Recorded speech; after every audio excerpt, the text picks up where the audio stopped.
So guys, what's up? Stop over muna para magkape at saka mag-CR dahil malayo yung biyahe, 3 hours para makarating sa bayan. Ito yung bus na sinakyan, company bus. Libre yan, libre. Kaya pwede kang magliliwaliw na walang dalang pera dahil libre naman yung bus.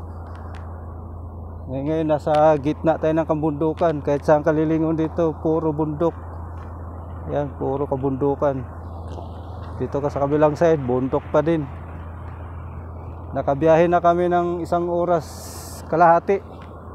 Pero parang wala pa kami sa gitna. Mayroon pang mga 2 hours.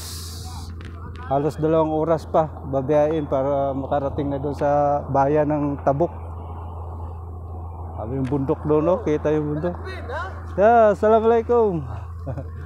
Yeah. Ikot-ikot muna tayo dito. Dahil yung iba nagkakape, nagagarilyo, nagsi-CR.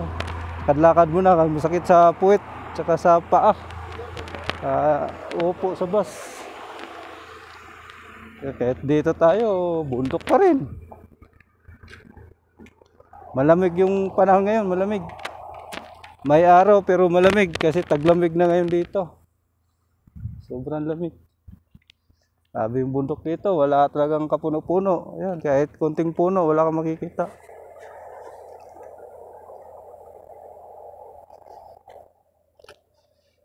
Doon. Doon pa yung lalakbay namin, yung malayong yun. Yun. Doon pa kami maglalakbay. Mga siguro 3 bundok pa yung dadaanan bago marating yung bayan, yung medyo malabo na doon sa bandang yun.